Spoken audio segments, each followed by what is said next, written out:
Hi, everyone. Welcome back to another episode of the Wild Chat. We know it's been a while, but break started, so we've been breaking, but we're back and better than ever because we have another football game to talk about and some good and bad basketball to talk about. So make sure to check out all the latest on Northwestern sports before we start at the Wild Chat and at Big Banter Sports for all of your Big Ten, Big Banter, everything at Big Banter Sports. So let's dive right in. I say we start with football because that's a little bit more fun And than happy. basketball. Yeah, I like it. Utah. Dylan, how we feeling? I just want to start off by saying that Utah also has a U that they make with their hands, but they do it wrong. Utah does it like this. The real U is done like this, and I just want to say that. So for that reason alone, I need Northwestern to win this game for personal reasons. Besides that, yeah, it's a bowl game. It'll be fun in Las Vegas. I think bowl games like this are kind of stupid and meaningless, but they're fun. So yeah, I could go on a rant about that. But yeah, I think it's really cool. And the big part about this whole bowl game is the fact that the team has continued practicing and continued to get more development that the team otherwise wouldn't have gotten if they didn't make this bowl game. So I think in more reasons than just, what's happening this year with everything and how much a bowl win would mean, I think that it's really important for future years and just how the team can develop and just getting these extra practices in. Yeah, but I also think, you look at it as a development piece, and I think that's a huge part of it, especially with David Braun trying to build his program and build his squad now. But I think more so, it's also a winnable game. I mean, Utah is missing a ton of players, either with injury or, more importantly, the transfer portal, as well as the NFL draft. They've got a ton of guys. Both starting safeties are out. Two starters on the offensive line. They down two of their best pass catchers, as well as a slew of other players across the squad. So it's winnable. It's a winnable game. Utah is going to be, short staffed, and Northwestern's pretty much going to have everyone other than Josh Preeb, who entered the transfer portal earlier today too. Coco Ozma was seen in a video with a walking boot too. So I don't really know what's going on there. So it could potentially be 20 to 22 regular starters. But nonetheless, this Northwestern team has everyone. They've we saw what they were able to do on the opposite side of the football all year long. It kind of comes down to this run game of Utah. They averaged over 180 rushing yards a game during the season, the second best in the Pac-12. And Northwestern, obviously, not a very good team stopping the run. The worst Big Ten run defense. So I think that's really where the game's going to be won or lost. But yeah. I mean, we won last time, like 2018 Holiday Bowl, 31-20. NU Football Family posted some really fun highlights showing our third quarter comeback, which is like a little scary and would definitely have my heart beating a little bit if we were down 20-3 going into the half. But that electrifying cardiac cats on brand. Would love to see it. I mean, I can't say I know as much about Utah as Adam does because he knows everything. But I think we could win. We did it once. Why couldn't we do it again? And as Dylan said, they're practicing. They're still, I mean, the fact that we're in a bowl game is like a really cool and exciting thing. And it's a cool, exciting thing as a fan, but I'm sure even more so as a player. So I can't imagine it would be like, I can't imagine they'd slack off or anything. Like I can imagine they're preparing for this game just as they would any other game. Not that it's as important, but it's fun. It's a bowl game in Vegas too. I think the craziest thing though, the craziest thing is though is that like we're having this conversation though. Like I don't think Yeah. we're like aware of that. Like if we talked 4 months ago, like this is happening December 19th. It's now December 19th. This video is going to go up December 20th. But on the night of December 19th, we're talking about Northwestern in a bowl game. We would have all been like, huh? Like that's absurd. But Adam, do you remember who said 7-5? oh, Dilla did say 7-5. That's true. That was like, but that was I like may have said it as a complete joke, but I did say it. you did. That this is true. But I mean, David Braun, first coach in program history to make a bowl game in his first season. I mean, what he's done for this squad is just unbelievable. And the story that Northwestern football is writing right now, they have an opportunity to put the cherry on top. I think it's fun as well. Just the fact that the team is in Vegas and the fact they flew up a week before, so now they just have a week to spend in Vegas. And yeah, they're still practicing in Vegas, but they also like have opportunities to have fun in Vegas. I think that's kind of fun as well. They should have fun. They deserve it. Like, they're also practicing at some like ridiculous facilities. Oh yeah, Bishop Gorman is like Yeah, incredible. it's like one of the best high school football programs in the entire country. So that's also really cool that they're able to, spend the week there, get the extra practice opportunities in. But I mean, it's just so big, I think, for team culture too. Something that would definitely have not been the strongest at the beginning of the season. It feels like a different program now. And it really, there's only positive vibes with this squad, which I could have told you is not necessarily what was happening 4 or 5 months ago. Can we talk a little bit, besides just the whole bowl game here? I want to talk a little bit about transfer portal stuff, because I think that's a big topic throughout college football right now. And it's not necessarily something that we've seen Northwestern have to deal a lot with so far, I guess, compared to other programs.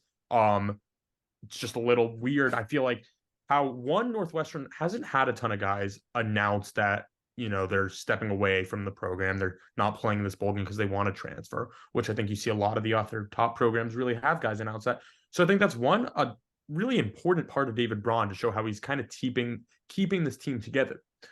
However, the other thing that I think is something to take note of is how he hasn't really brought in anyone yet. And yeah, maybe David Braun's working behind the scenes. We just don't know about it yet, how he's talking to transfers. But is that something that worries you guys, in the fact that we haven't heard anything about any potential transfers coming into Northwestern for next year? Yeah, it's a little concerning that the one transfer that Northwestern was interested in, defensive end Joey Slackman, he ended up committing to Florida. That was pretty public. So that didn't end up panning out. But nonetheless, it's kind of the Northwestern way, though, because you've got the whole, academic standards. You got to have. It's really tough to bring transfers in. You're not going to see any junior or seniors that are transfers. It's all grad students or those younger players. And Northwestern kind of has to go at it at its own pace, and it's all about the right fit. Where bigger schools, they kind of have the luxury of bringing in anyone that they can, because they've got the wider reach and they don't have quite the same hoops to jump through. Excuse me. So I think that it's just going to be the Northwestern way, and it's a little bit unfortunate because, in the next couple of years, you're going to see Northwestern compete against some of the best schools in the country, and it's not just those typical Big Ten schools, but obviously the new schools that are coming in, and it's going to make it hard to compete. So I guess that is my worry. It's how do you compete with the Washingtons, the UCLAs, the Oregons that are coming in, and the USCs when you're not going to be that massive school in the transfer portal and bring in all these transfers. I feel like in a way it's so hard to compare a school like Northwestern and a school like Washington or like Michigan. Like, it's just not gonna, they're just not on the same level. And I don't think that there's anything we can do to be like, oh, Northwestern just as good as Michigan. Like, it depends on what you want. I did see some rumblings on Twitter about some decommit from NDSU coming to Northwestern, which I guess would make sense. But it's also Twitter. So I don't remember where I saw it or who posted it. So if anyone wants to fact check me on that. Yeah, I got you. Wait, I'm getting the right name. Cole Freeman entered the transfer portal. Shout out New Jersey homeboy there. Not shout out, he left, but that's okay. Yeah, so it was a quarterback, maybe? It was Ryan Bowe, who's an incoming freshman. I did see that. I don't know if it's Bowe or Bowie, but yeah, I don't know. That's all I've seen. Like, is he a recruit or a transfer? Yeah, no, he's a recruit. So originally recruited at North Dakota State University by David Braun, and now he's coming to Northwestern. That's what I saw on Twitter here. Yeah, so to my point, that's the only thing I've seen on Twitter, which is the hub of transfer. But also Northwestern lost a commit from Texas, the offensive tackle, who's like 6'7", 320. He decommitted and is going somewhere else. So that's kind of just like the way that Northwestern, it's hard. It's really hard for a school like Northwestern, because anytime a school like Ohio State or Michigan is going to offer a recruit an opportunity, they're going to take that. So Northwestern's always going to be in that losing battle. And it's really going to be hard to get out of it. Yeah. I mean, you see legends like Trevor Siemian play for the Jets, and you think, wow, I want to be him one day. Yeah, in a when I losing grow effort to the up. Miami Dolphins. It's great. Ends up. Pins up. Uh, Pins up. While we're on the topic of recruits, I just want to say in 11 or now 10 minutes, happy National Signing Day, one of the greatest days of the year for college football. So yeah, tomorrow. One of the worst days of the year. Miami's got a top 5 recruiting class right now. I'm going to choose to celebrate. Hopefully Northwestern can pull some guys tomorrow. I don't know. I think it's a fun day all around. Really looking forward to seeing what David Braun ends up doing. Hopefully he can get some dogs here that can contribute. The one thing I do want to say is whether it's a recruit, whether it's a transfer, I really hope we bring in someone at quarterback similar to what we had Ben Bryant do. I have a feeling it's going to be Brendan Sullivan next year. It's going to be Brendan Sullivan, which scares me a little bit. And that's not to, say anything bad about Brendan Sullivan. It's just we've all talked about this year how much better the offense was with Ben Bryant compared to Brendan Sullivan. And if we have you mean someone that can actually throw the ball? Yes, exactly what I'm saying. Oh, okay. And Cool. so if we have to go through 12 games of Brendan Sullivan this year, we may not be doing another bowl game preview podcast next. I mean, I also don't think Northwest.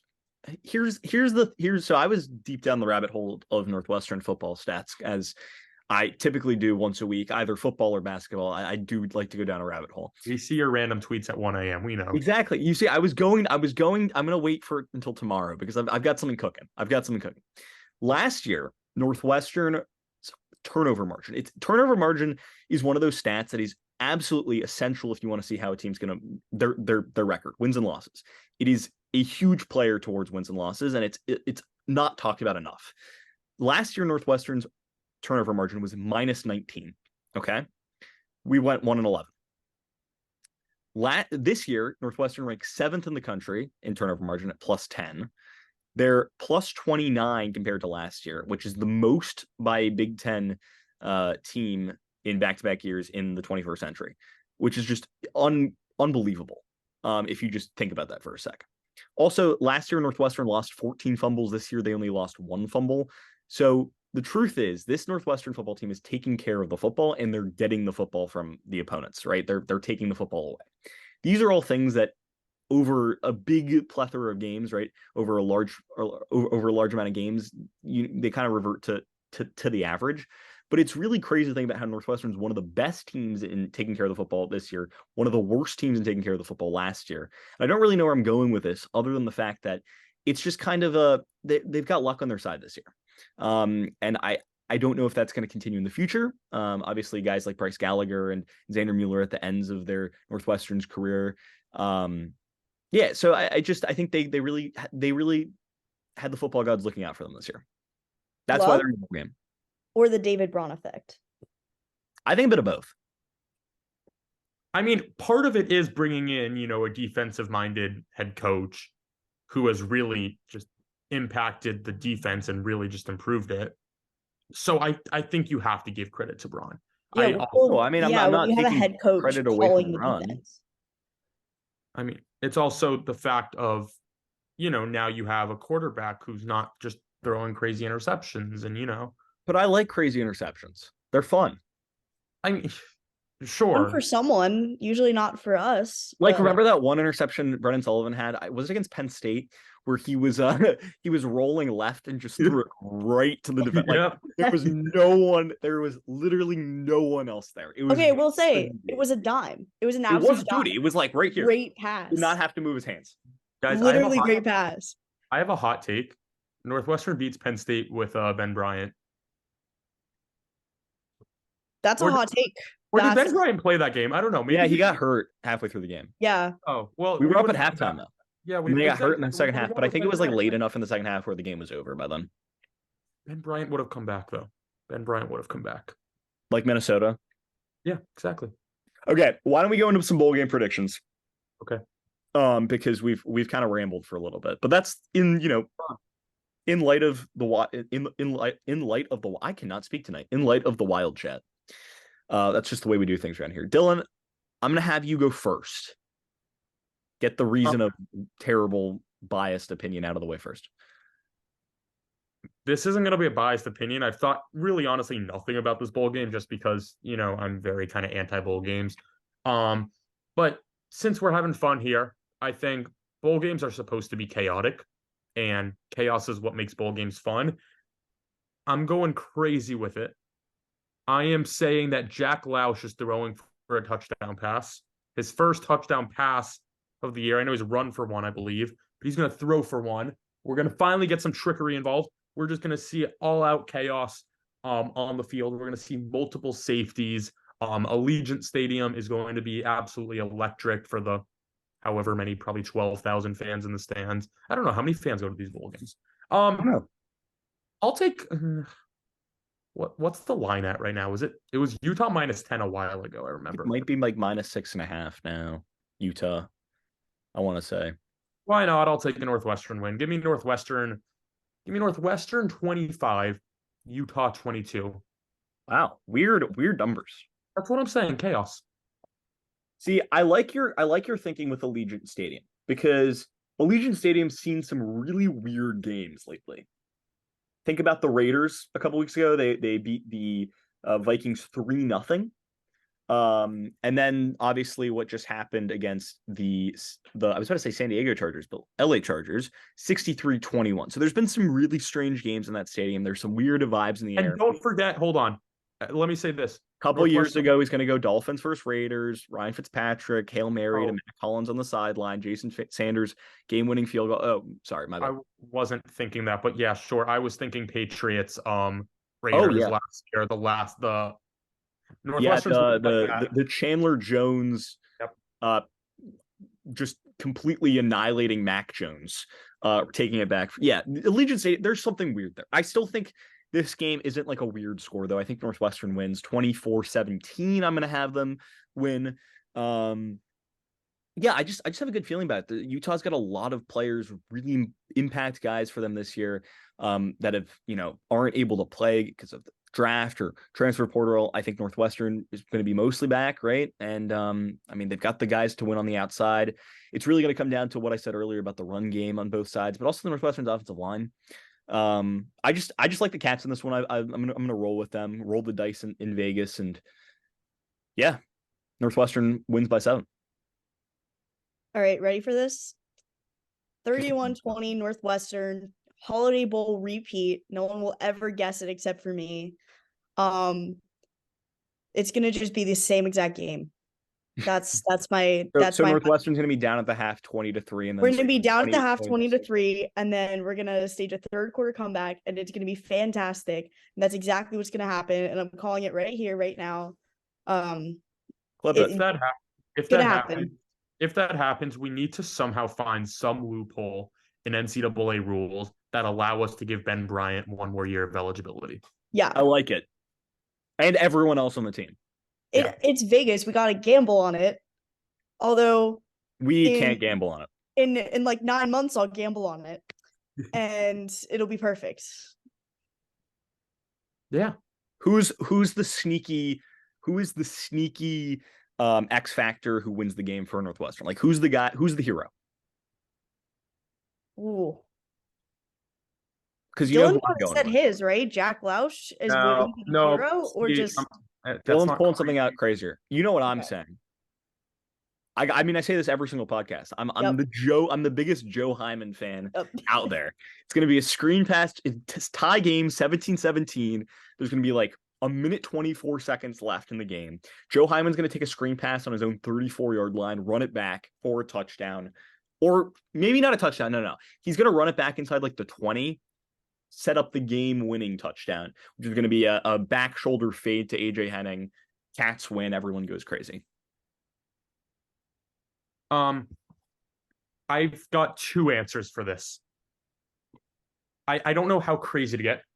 My one take is that Charlie Mangieri is catching 2 touchdown passes. That was my backup. I could just see it. Also, if we're really getting crazy, give me an offensive line touchdown. Caleb Tiernan. I was going to say that. The left tackle. God. That's crazy. Oh, who was the Dolphins guy? Robert Hunt. Robert Hunt, against the exactly. Ravens. That's exactly what I was thinking. Diving upside Just down about into to the say end zone. that. It didn't Well, count. Different O lineman. Okay. So Interesting. that was gonna be mine. I was gonna say big man touchdown. So I'll go big man interception. Okay. Who's getting it? It's like an Anto Saka I situation. have no idea. You know what I'd like actually? Hold Someone- on. Happy National Signing Day. Okay. Sorry. Good morning. Um, maybe some special teams action. I think I wouldn't say that'd be surprising considering special teams against Illinois. I'm thinking We I all know who believe you're it was thinking. Garner Wall's masterclass towards the end of that game. I'd love to see something like that again. That's just so fun. What about punting? I would love to see like game-winning touchdown drive, but like on a like with a fake punt, like fake punt goes for the end zone, something kind of funky like that. That's Hunter me. Renner, Las Vegas Bowl MVP. Is that what we're thinking? No, yeah, that'd be We great. we said it here first. We said it here first. We're big fans of the Hunter Renner punter. The WildChat is our big fans. Now let's transition over to a little bit of men's basketball. We've missed 3 games. The win against Detroit Mercy, 91-59. The game that we will talk about, but I will not name.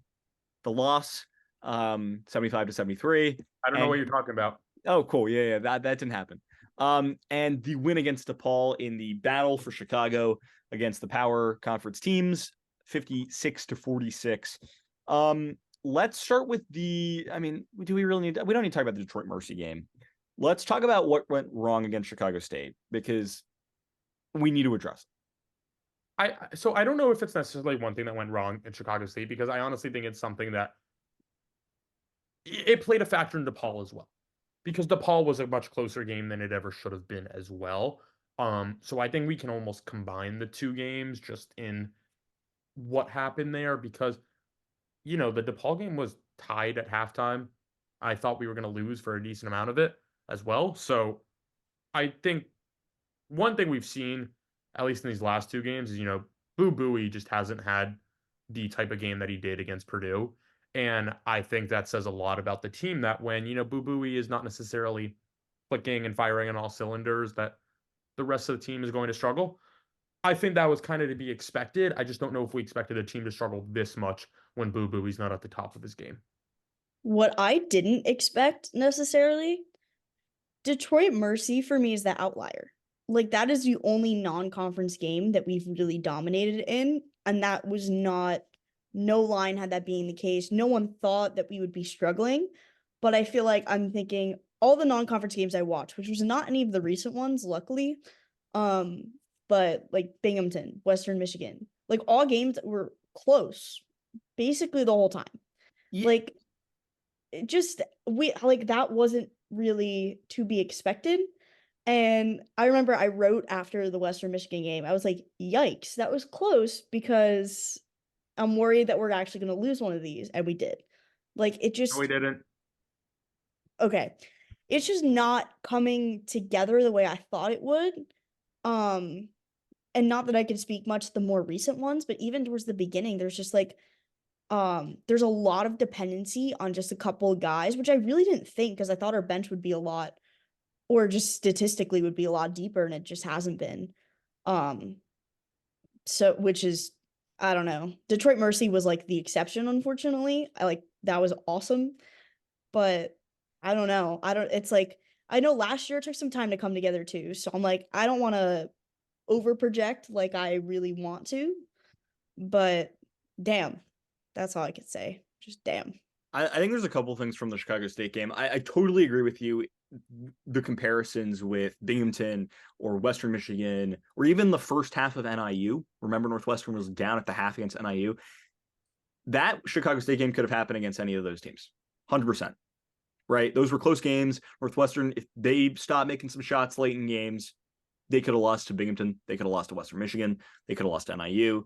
So it happened against Chicago State. It happened against Wesley Cardette, who went off. I mean, he's this guy's an NBA talent, which is ridiculous. Why is there an NBA talent playing for Chicago State?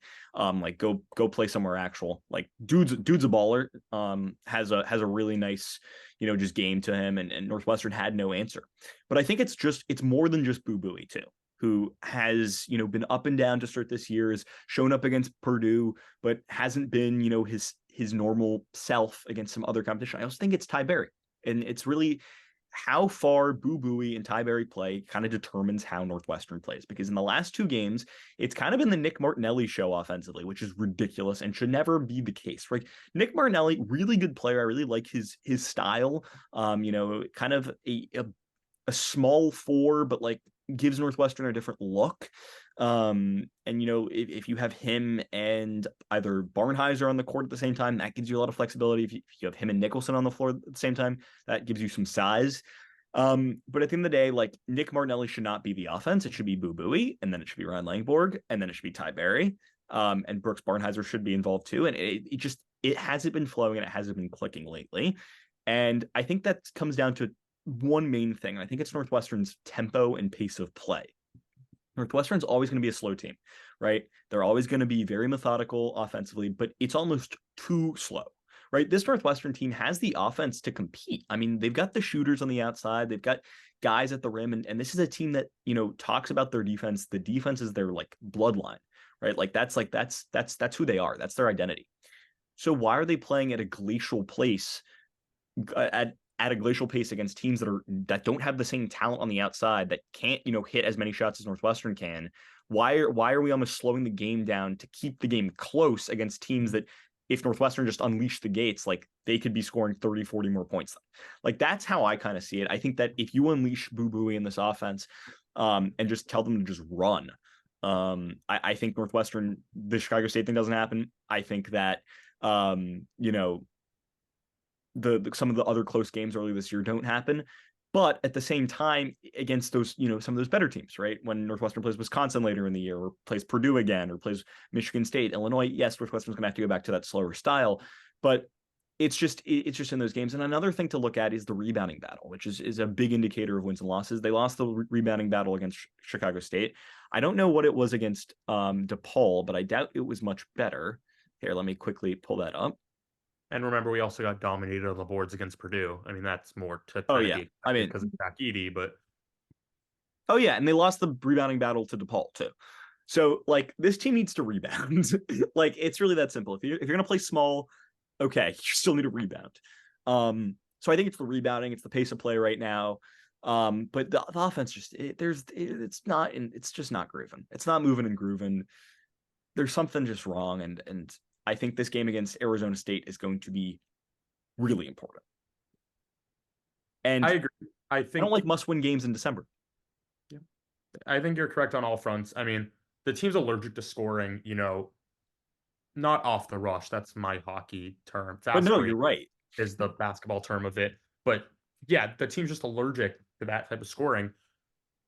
In that Chicago State game, Matthew Nicholson was pretty much off the floor for the entire second half. That was a very interesting situation there, which obviously played a different role and kind of made them change up the way that they just run everything. I don't necessarily know if I liked it or not, because they just went completely small ball. And I mean, who was their tallest guy on the court? Was it Martinelli? It was Martinelli. But the thing for that game, though, is the way that Chicago State was playing and the speed that they were playing at. You couldn't have Nicholson in the game. I agree, but here's my issue. My issue is that Northwestern is too talented of a team, especially in comparison to that Chicago State team, that Northwestern should be having to react to Chicago State.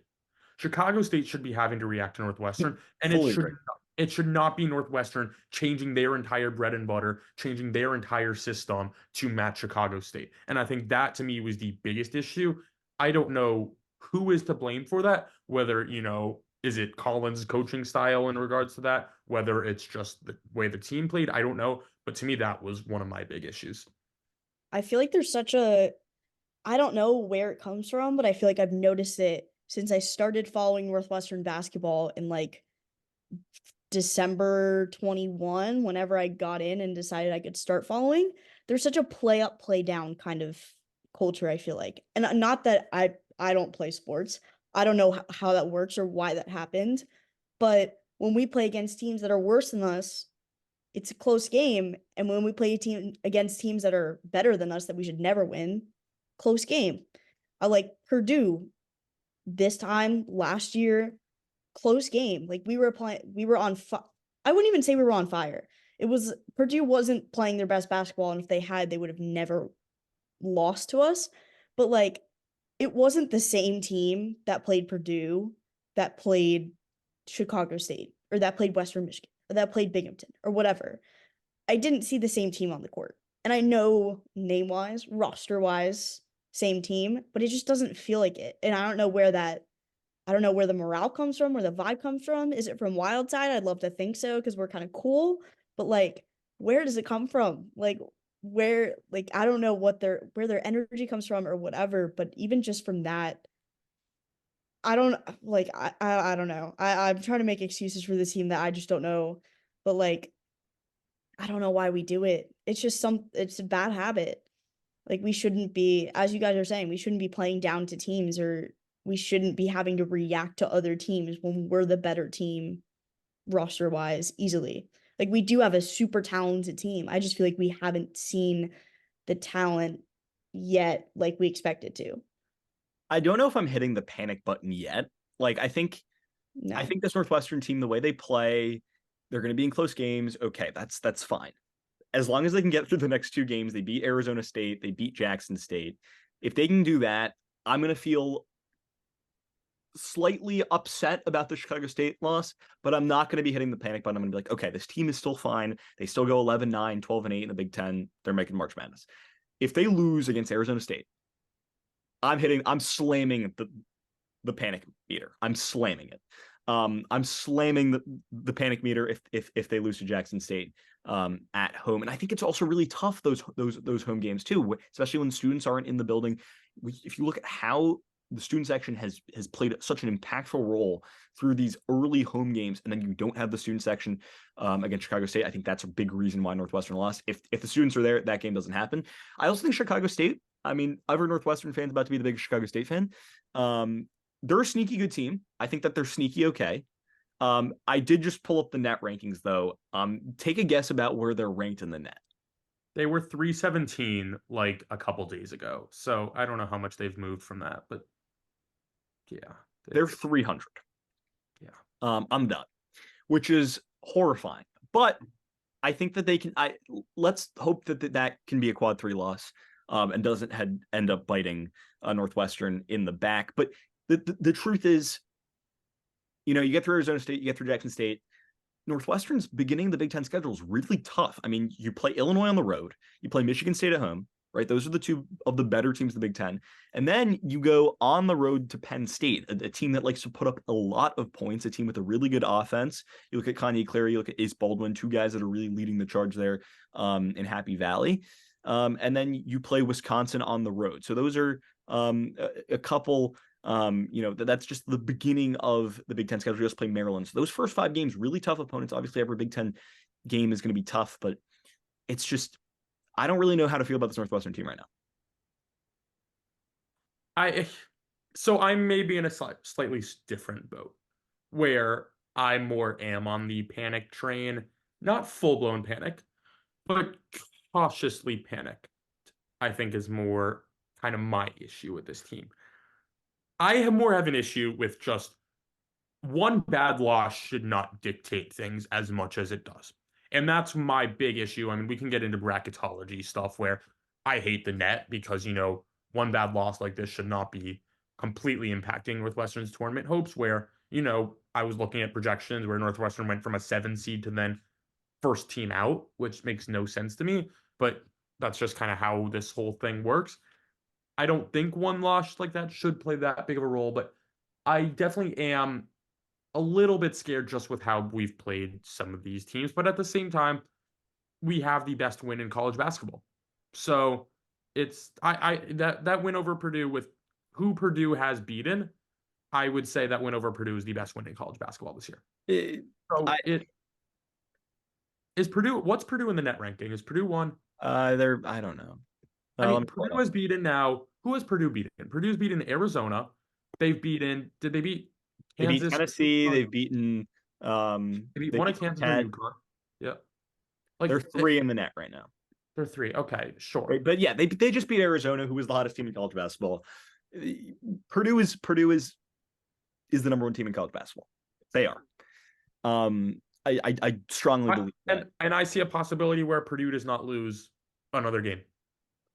Like, yeah, that would be incredible. Yeah, I mean, for I think they drop. basketball. I think they drop one more Big Ten game.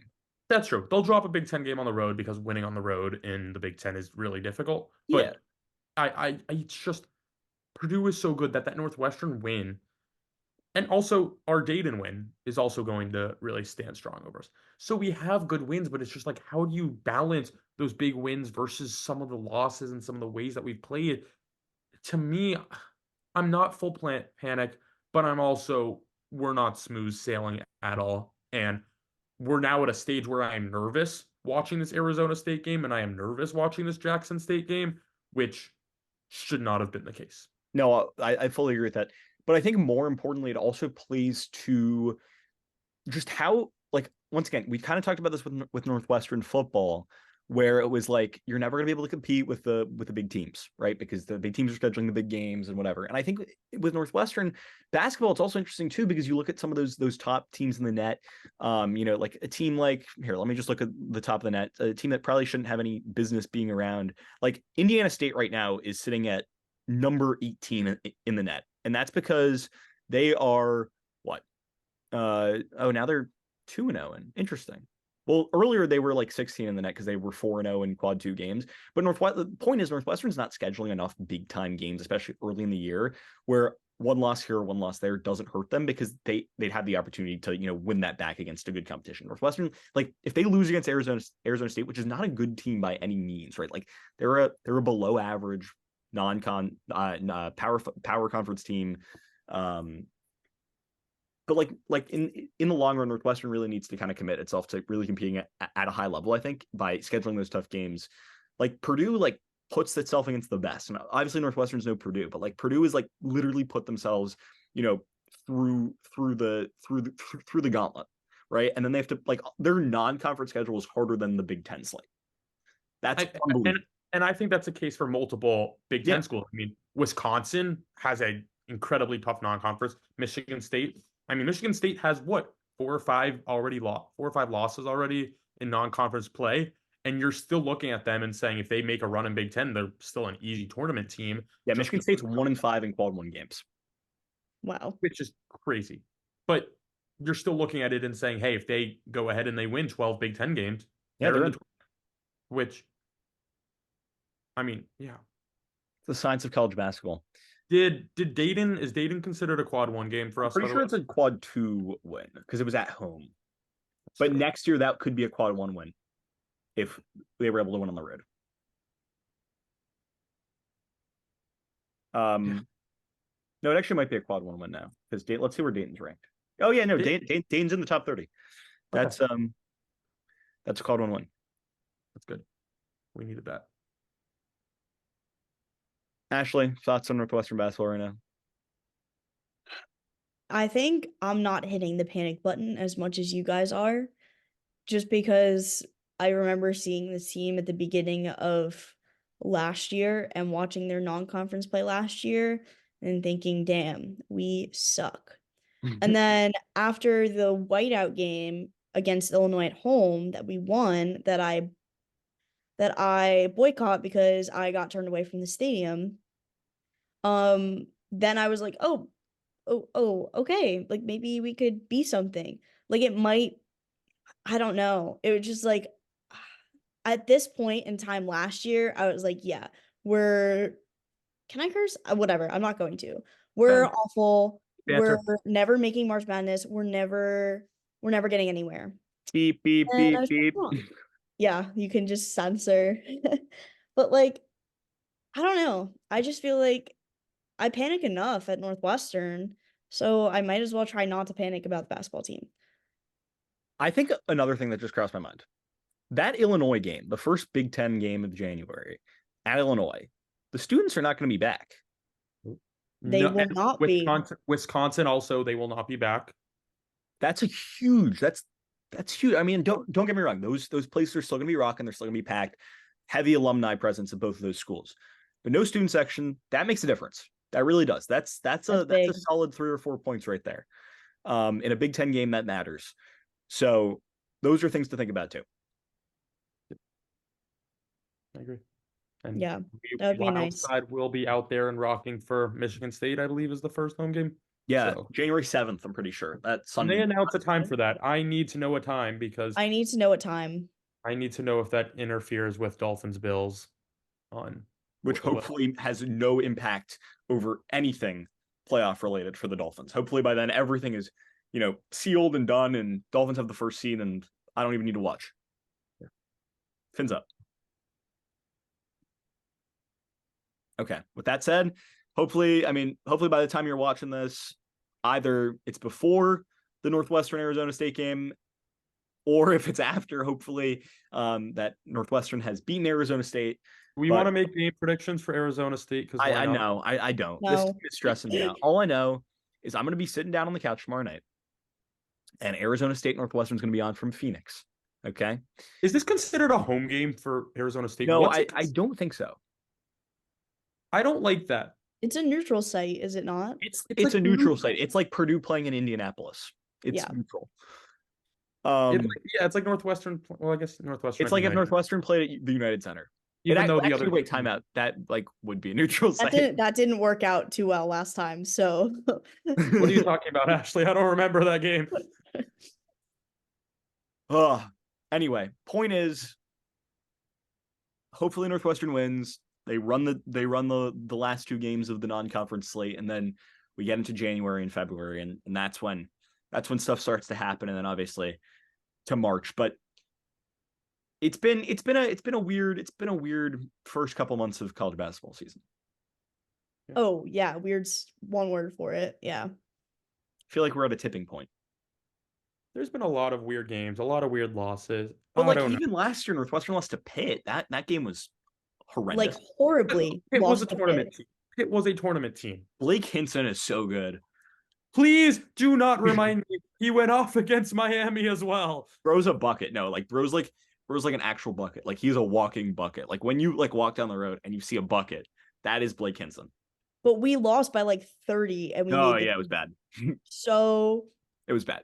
That's why I'm not panicking. That's the exact game that I'm thinking of when I say we shouldn't panic yet. But the truth is that's not a terrible loss, because Pitt, okay, they're a power conference team. I found Blake Hinson. Is that a trash can? It's a trash can, but it's also a bucket. So okay, I think that's it. So Ashleigh, you want to wrap us up? I think that wraps things up. So thanks everyone for tuning in. We know this is a longer one than usual, but it's been a while since we've all been together, even albeit virtually. So we kind of just yapped for a little bit. You know where to find us at the WildChat. Nothing's changed. The WildChat podcast on YouTube. We're still there. We're still yapping. So come check us out. And if you don't like Northwestern, at Big Banter Sports, that's where you get every other Big Ten team. But if you didn't like Northwestern, you probably wouldn't be listening at this point. Maybe they like us, and they like us more than the school. If Illini Cast is watching, Yeah, shout out the Illini Cast. Shout out all the Big Banter podcasts we've worked with. Y'all are awesome. So check them out at Big Banter Sports. Also, shout out Turtleheads.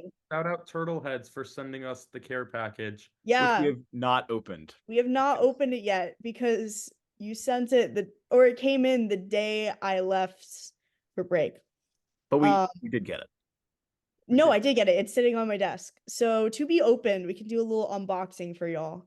But yeah, adios and happy holidays. Go Cats. Peace out. Happy National Signing Day.